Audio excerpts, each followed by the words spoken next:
Okay, so there we go. We've got the lights in. So if we just turn a few lights out, you should see them a little bit better. There we go. You can probably see it in there. If we bring you in a little bit, there we go. So you can see them sort of dotted in there. And at the moment, they're just sort of roughly sat in there. So if we unplug the power, there we go. They all go out. So as I say, it's one of those ones, takes a little bit of fiddling around with. But if I run through the basics of actually how we got to this part, what we've actually done, just move the electrics out of the way, we've drilled in those holes like we said we was going to do, okay? Now the thing is, obviously a lot of this is trial and error because you need it to fit through, and obviously putting the holes in isn't an exact science, you know, we haven't got any machinery to sort of do all this for us. So basically all we've got here, if we just gently pull out the fibre optics, those have been cut to length roughly, just so they're halfway there. So we just pop them in the box, keep them safe.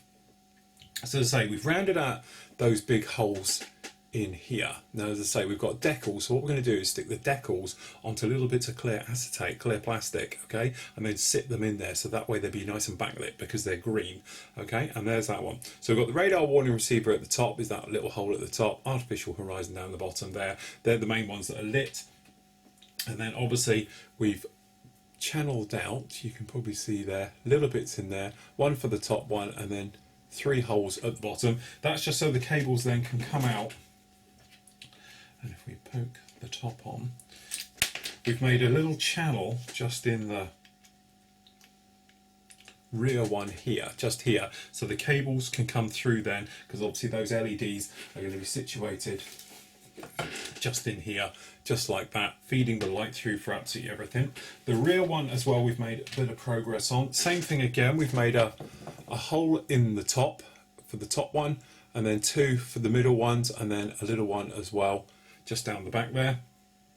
So then that way this one comes along with a plate. Now this bottom plate, okay, which obviously if you're using the resin cockpit you'll see, sits on the top like this. So we've put a hole in that because we need to feed all the cables coming out through the bottom.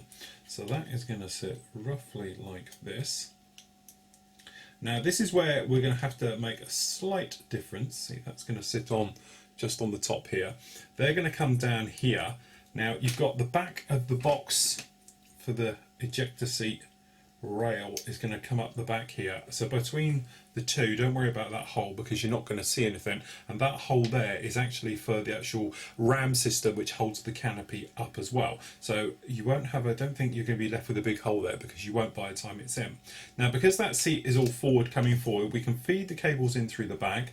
Then what I intend to do is actually drill a hole in through the back here that's going to come out underneath the pilot's leg, probably both sides, okay? So by just putting it in a 1.5mm hole right the way through, the cables then can come underneath the pilot's seat in through there, because by the time the seat is all leaned back and everything you won't see it anyway, and they'll just simply slip through and out. Not very authentic, I know, but that is the drawback. Now this here is 0.5 fibre optic and it's a lot more flexible, but as soon as you get past that critical pinch point it cracks, no more light will travel through it, so it's not worth taking the risk about that one.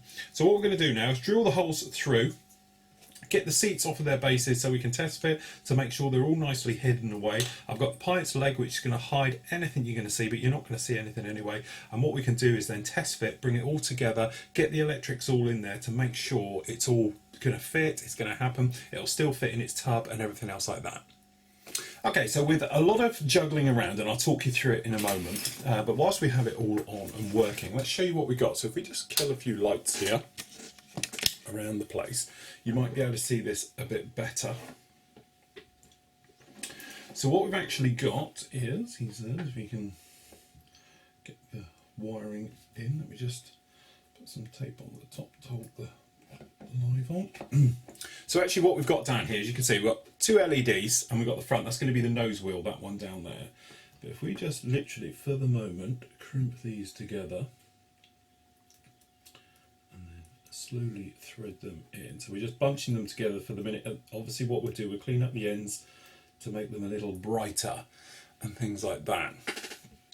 But hopefully you can see up into here. Now if we move you in a little bit, So you can probably just about see, well, you probably see quite well there actually, coming up quite well on camera. We've got the top one at the back, okay, we've got a cable in there, two multifunction displays, and this little one down here, what we're going to do, I'm going to paint half of that black and it'll be the artificial horizon.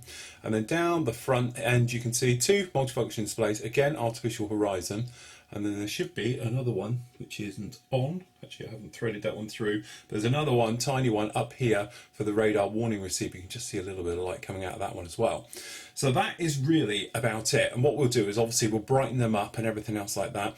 Come through, it'll give us good light. And by the time we put a little acetate with either green in it, or obviously we've got the decals as well, hopefully they'll shine through and will give us a lit cockpit, which is just a little bit of detail to come through, quite nice. Now obviously at the same time we could drill holes right down into these and then feed fibre optics up.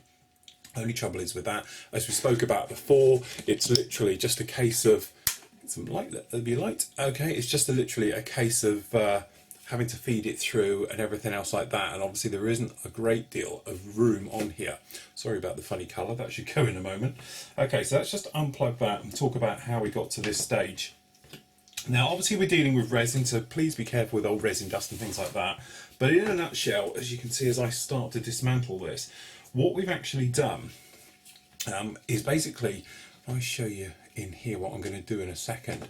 Okay, as you can see, we've got fibre optics running down through the floor system and then obviously out through the front. And as we said, the lighting system, these will be cut a lot shorter. The lights will go on here at the front, which will be in the radar dome. That way, if we need to change a bulb, something's wrong here, we can still get to it, because I'm not going to seal up the front end. Okay, so you can probably see the cables run through the floor, and you might think, oh, well, that's not going to work, but what we've actually done here, this is the normal seat back, the resin seat back that we would normally use, and just drop fit them in. We've made a groove into that one. So then what happens is, this groove can be made a little bit bigger, to be honest, but basically in a nutshell what's going to happen is this fits in here, so the wiring comes up through the middle, okay, and then we've done the same on the seat. We've put a groove in. Obviously here's an ungrooved version because this is the rear seat, okay, versus we've put a groove in the back just like that.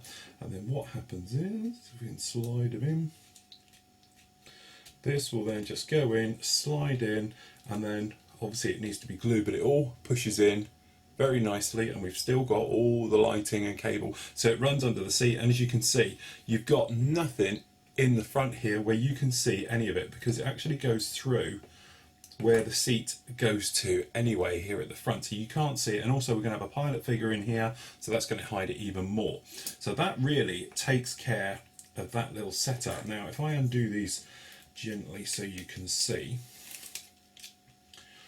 so what we've actually got here is a situation where, if we just take this off, you've seen me do all the holes. So what we've done, we've made this area just a little bit bigger so the wiring can come up through the bottom, and we've made a deeper channel here in the back, okay, just like that. And then for the front one, all we've done is something very similar. We've made a bit more of a deeper channel in the front. Now we've got to take all these out because obviously we need to be painted, so we're going to keep them all nicely to one side. And obviously these we can pull out and keep all those very safe. So that is what we've done. So really, as you can see the hole probably down there in the floor, got one each side, and they come out the holes at the front. So as you imagine, we're just running them parallel down so they come out through this footwell just down here, okay, and that really is the easiest and quickest way to do it. Now the trouble is, if you do want some lights coming up through the back here on the instrument panel, and to be honest you don't get many, jet fuel starter obviously springs to mind, has a light, there is a couple down there, but there isn't a great deal. So what you can actually do if you wanted to is take a little bit of this thickness out of the bottom here to cut a channel in there and feed them up through that. Or the other way that might be a nice little touch, if you wanted to backlight the cockpit, you know, they have some little lights down the back here that shine across the actual panel themselves, is actually just run one through the back and take another light source, put in another LED at the rear that's going to shine light through. But I'm quite happy with having it just like that. When you look at the real aircraft, it doesn't have much going on back there, but it's just enough. And obviously hopefully we'll get a little bit of light coming through the footwells, a little bit over these uncovered fibre optic lines. You know, if they were painted up, obviously you wouldn't, but you will get a little bit of light breakup coming through those. But I say, just be a little bit careful with them, because if you don't, they can cause all types of trouble. So obviously we've got our 2 seats, as we said. This is the one with the channel in the back, will obviously have to be the front. So he will literally just fit in there. We have our one for the rear. So he will do the same. They have got runners that do work, which is quite a nice touch. The only thing you do, you need to take out a few little things, which I'll do in a moment, but basically we're going to sit in here like that and put it together. So now what we can do, clear all of this out of the way and get some painting on this one, so we can get it all painted up, finished off, and then we can keep it to one side whilst we do other bits, but it'd be nice to get the cockpit out of the way. Okay, so there's one final thing. We've got everything ready for the spray bay. So these are literally just going to have an airbrush out, give them a clean around. As I said, if they're looking very soapy, it's well worth giving them a wash first, but hopefully you'll see in a minute I've got a little technique which will speed up things a little bit. So these are the major parts of the cockpit. Now, it's just one thing I really want to recap about and talk about. We've taken out this centre spar out at the beginning. You know, because obviously we've got a resin replacement. Now, every time you're using a resin cockpit, a really important bit is to make sure that the resin isn't pushing this side apart slightly, because if it is and it's pushing about, when you come to fit the canopy's not going to fit. Not so bad if you've got an open cockpit, but trust me, I've built too many F-14 Tomcats to know that the Aries cockpit pushes it aside, then you can't close the canopy. This particular one is pretty critical because we're going to have this one with the canopy closed, okay? So we've got here, I'm going to be using the clear canopy, so I'm using the smoke one as a temporary piece. So what we do, we basically just pop it on and just see if it fits, okay? It's a perfect fit and it comes down each side, okay? So what we're going to do is just pop this resin cockpit in, okay, and then test it again. Okay, now when I did this the first time, what I found was it was being slightly pushed apart. Now what I've done here, this is that sort of bit that we cut out that sits on top of the resin cockpit. The edges of it are just a fraction, literally half a millimetre each side, a little bit wide. And what that was doing, when we came in and we popped this in, was pushing this out slightly. When the resin cockpit came on the top, we had a bit of a step, and that would look really awful when we come to actually buttoning this thing up. It's got to be a perfect fit, just like the real aircraft. So literally all I did, razor saw, and just took probably half a millimetre out of each side. Now when we come along, we pop this in. Okay, and then we sit the canopy on the top, and it is a perfect fit. Run your fingers, have a look, and just basically take tiny little bits out, sand it down if required, and then that way you can make sure you've got a perfect fit. We're going to do exactly the same once it's painted, and we've got these side panels installed as well, because these side panels might be a fraction too thick, okay, and then when you pop it in, it could be slightly pushing it apart, but it's a little tip to get now. Otherwise you can be in real types of trouble, because as I say, once it's in there, it's almost impossible to push it back in together afterwards. And then obviously if you're going to try and sand it in and things like that, you're just making a lot of work for yourself. So if you can get rid of that now and cover that stage, you're absolutely fine. Now there is a reason, he says, throwing that clear canopy around whilst we've got this out, is because obviously we're going to spray the inside of it at the same time as that we actually do the tub itself, just in case there's any little bits of what I call see-through, and they're little bits that you can actually see through, because going around doing them with a bit of a brush afterwards can be somewhat problematic. Now all F-16s, they all come off the production line exactly at the same time. They're in the light ghost grey colour, so that is FS36375. Lots of different ones out there at the moment. I'm going to be using a mix of paints all over this one, but primary we're going to be using the guns range. This is their Aquatis hobby colours. Excuse me. This stuff, I must admit, I do love using it. It's very difficult to get it in the UK. There's only a couple of places that do it. I know it's widely available around the rest of the world.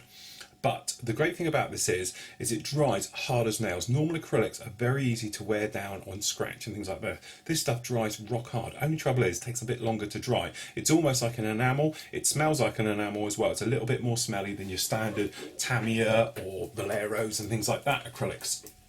So we're just going to give this a shake.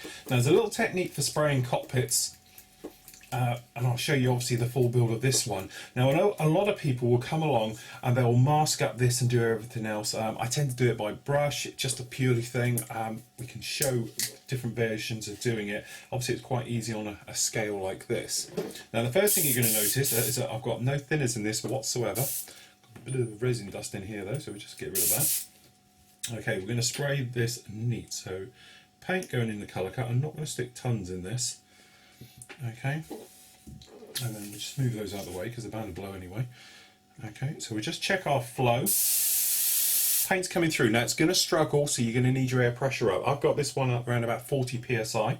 Okay, so what we're going to do is just literally spray this on the entire cockpit. Now it's not a million miles away from the colour it is at the moment, so you probably won't notice too much difference. But make sure you get in from all the angles, different sides. I'm just going to do the floor, because obviously I've touched in that hole that I made. And by giving it a coat of paint, we'll make it solid on the underside. You probably see a little bit of changing colour, but as I said, it's not that different. So we're just going around everywhere, keeping it dry and textured. Now the reason for spraying it neat, two things. One, it dries pretty quick. Secondly, it will stick to absolutely everything. So you don't have to worry about carrier and released films, because this will just cover the lot. So just make sure you get in all your angles just like that. Okay, that one's done. It's looking a little bit wet, so I'm going to leave it to one side. I'm going to spray the whole of the seats completely as well, because this will act like a primer as well as everything else. So obviously there's loads of different ways of doing this. I'm just going to pop this on a clamp. And all like this.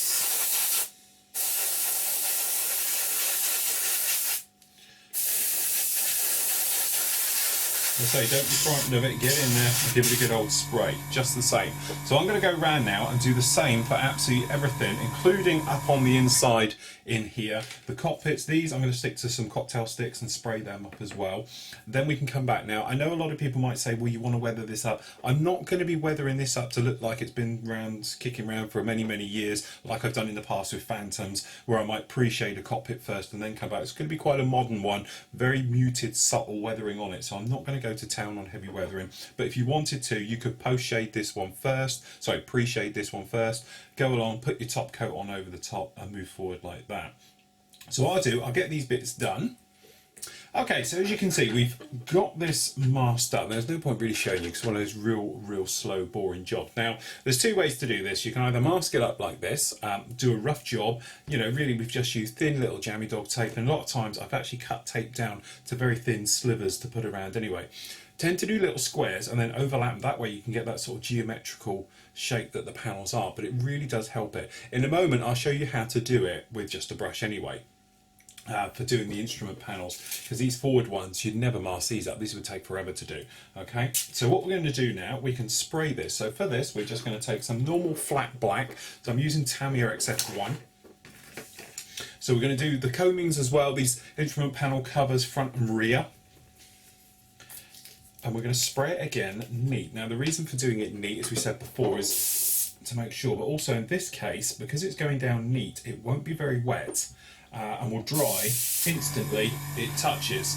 So okay, we've made a rough masking job of the various areas. Obviously we've still got to be a bit careful. So literally just spraying this on.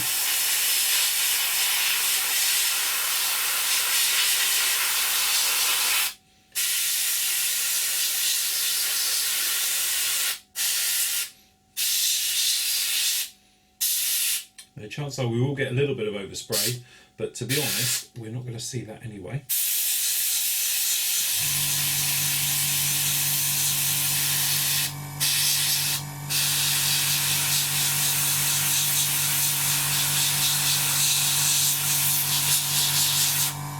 And then, turn him right round the other way and spray from the other side. That way you don't get any shadows.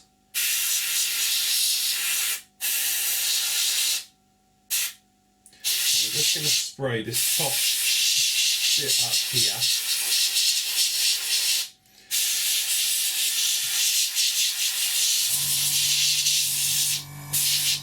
Both bits just up there, so that's done. Then same with these combings.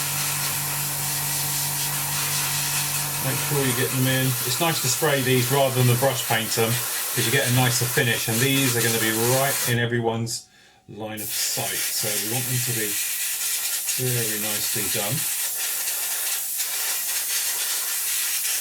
So we just stick these as we've done over here in a polystyrene block.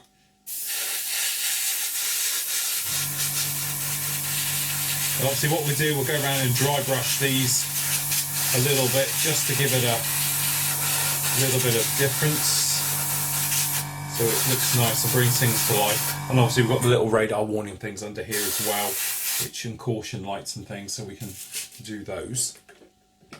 So okay, that's those done. So very carefully, normally you would wait, but you know what I'm like. We will unmask this. So literally just trying to be a little bit careful. We can undo these. As I say, we will get a little bit of overspray as you do this. Where's my tweezers? Handy for pulling these off. But as I said, hopefully what will happen is this will be the majority of them. They'll be nice flat black and things, so they should come up very nicely. Just taking our time. As I say, normally let this totally dry before you attempt this. Okay, but hopefully, as will be shown here,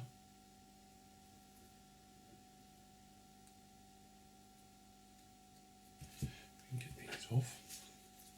Note to self, invest in a better pair of tweezers. Okay.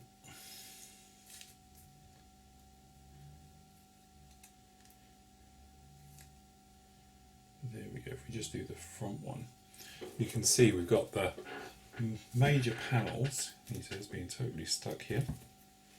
We've got these major panels all sprayed up now, very nicely, just like that. Okay, with no notable overspray. Now the thing is, what we can do is we're going to go around this with two stages. We're going to go around, dry brush it to bring all those switches to life and everything else like that, and we can do little dots of colour for various switches and things. Secondly as well, we can go along with like a light coloured wash to really bring out the demarcation lines between all the instrument panels, just like that. And you can do that literally with white paint if you wanted to, but the thing is, you have to be very, very careful with your capillary action and how it flows around. So I tend to use the light wash, but you do need it to be totally dry before you attempt to come in and do something like that with it. So if we just now take these off as well,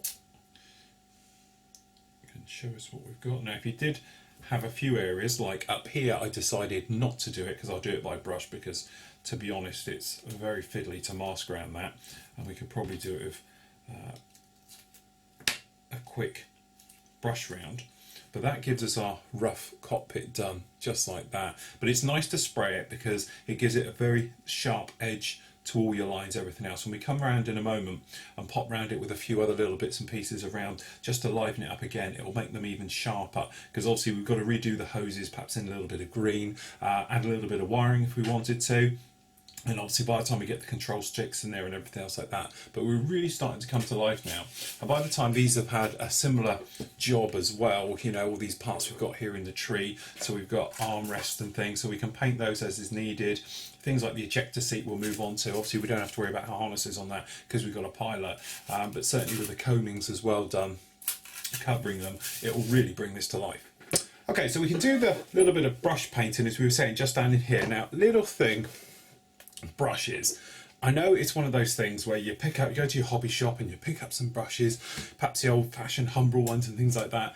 But if you're going to be doing hand painting, it really does pay good. If you look at the end of this one, it's pretty big and chunky, and it's because I've been using it a while. You don't want to be going around painting something like this with this brush, because otherwise you're going to make a right mess. Invest in a nice brush. Okay, there's loads of them out. I'm not going to go right the way through, but this is obviously sort of a good size, a 0.2. Obviously you've got your 0.1s and then going through your 0.00s and all the rest of it. But obviously the better the quality of the brush, the better you're going to come away, because a lot of it is all down to how much paint they can actually hold. The more paint the brush can hold, the less time you've got to keep going over it and things like that. So all we're going to do, I'll bring you in a little bit closer, obviously not too much because it doesn't like it. There we go. So what we're going to do, we're going to run around this one up here. So obviously it's going to have to be a little bit towards me as well. So let's see. So I prop my hand up against what I'm actually painting, okay? And I literally just very lightly work my way around it. And holding your breath almost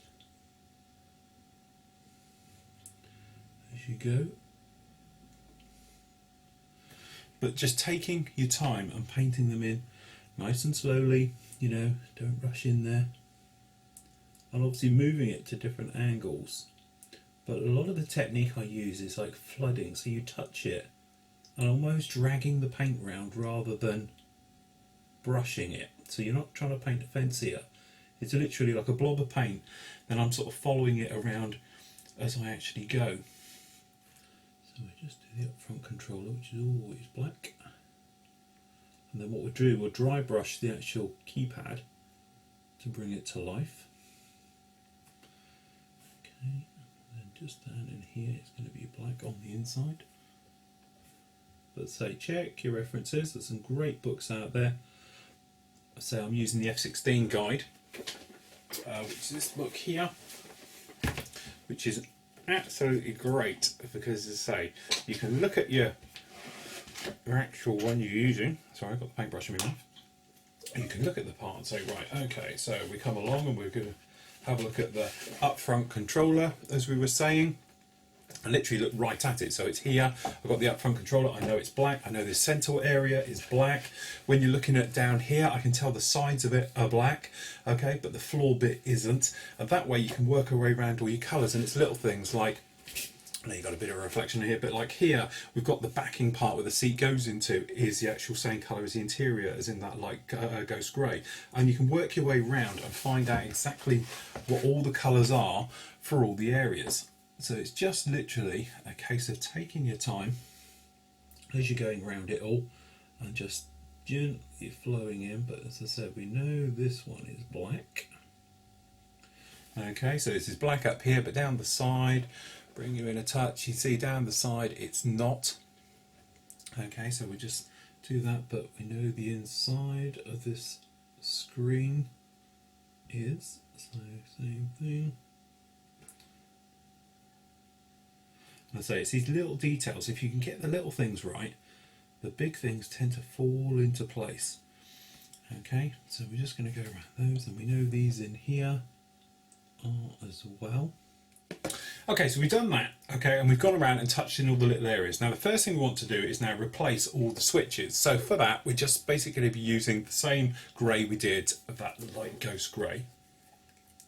So we're just going to grab a tiny little bit on a brush. Now we're using a very fine pointed brush here. Just got a thing, and all we're going to do is literally touch the tops of the switches and dials that we want to replicate. Okay, now obviously if you look at the actual reference photos, you can tell which is a dial, which is in plastic, and which is perhaps a metal switch. Okay, but that way you can work your way around your entire build. It's usually pretty straightforward because at this scale you can see the difference between a switch, as in a knob, and a actual sort of brass, silver. Taking my time on these, as you see, the actual chrome coloured switch, which obviously we could just use as silver. So for the moment we're just going to pop round and put these in. So as I say, it's just one of these things, a bit time consuming, but nevertheless it really brings it to life. Now obviously for the moment I'm just going to pop round and just do all the ones I know or can see. As I say, it's one of those ones where you can pick out your various details, and then obviously I know these down here are going to be brass or can be metal coloured, so what we do, we just turn it round, put a little bit of tack on the bottom here so you guys can see it a little bit easier. Okay, oh, I know these are switches up here. So the other way of doing this is with a cocktail stick. If you use a toothpick, tiny bit of paint on the end, that way you can be very, very precise where you put it. You don't have any risks of going over, or if you've got a rogue hair on your brush or something like that. I tend to do that with the silvers. The silvers tend to come out very nicely.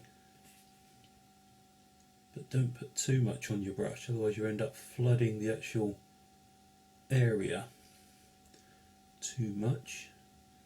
Some of these back here are going to be red.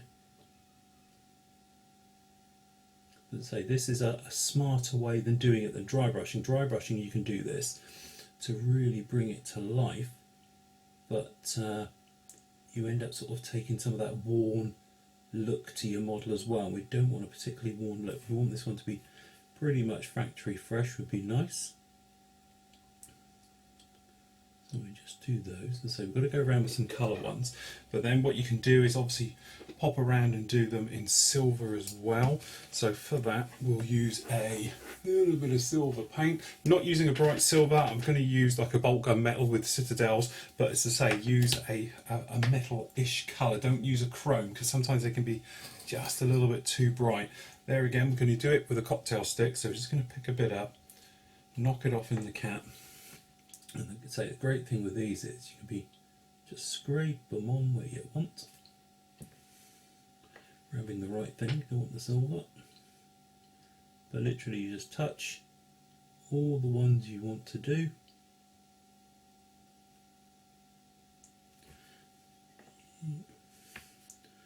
Just like so. And you can come with a very, very precise little armament panel there. Very precise on where you go with it with a cocktail stick, because you don't have to worry about it dripping or rogue hairs and things like that.